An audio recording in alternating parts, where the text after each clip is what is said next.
Magandang buhay po sa inyo lahat.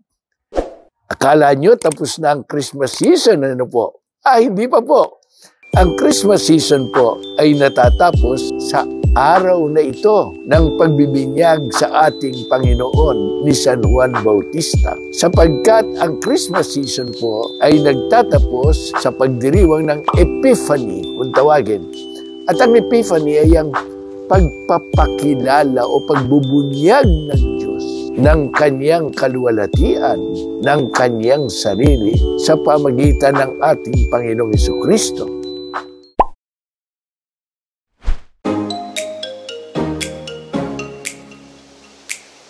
Ang una pong pinagdiriwang natin sa Epiphany ay yung kung tawagin natin ay Three Kings, pero hindi naman po mga hari, kundi mga mago.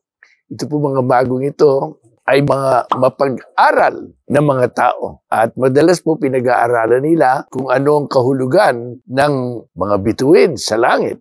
Ano ba ang mensahe ng mga ito? At dito po, nakita nila yung isang napakagandang bituin. Nalaman nila at ipinabatid sa kanila na ito ang pagpapahiwatig ng pagsilang ng hari ng mga Hudyo na kanila namang hinanap.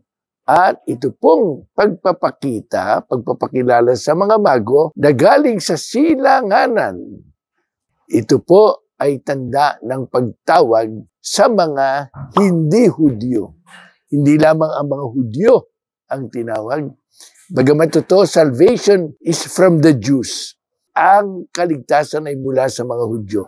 Hindi lamang po ito para sa mga Hudyo, kundi ito po ay para sa lahat ng tao, para sa mga hindi Hudyo rin. At itong mga bago na ito, na kung tawagin sa ating mga pagkukwento, ay Melchor, Gaspar at Baltasar. Bagamat hindi binibigay ang kanilang mga pangalan sa Biblia, ito pong pagpapakita sa kanila ay pagpapaanyaya sa mga hindi Hudyo o Hentil. At sila naman po ay napaakit sa Panginoon at sumamba rin sa Kanya.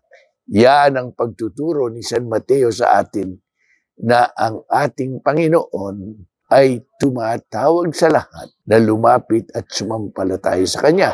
Ngayon naman pong araw na ito ay ang pagbibinyag sa ating Panginoon ni Juan Bautista. At sa pagbibinyag na ito ay ipinakilala ng Diyos ang Kanyang anak.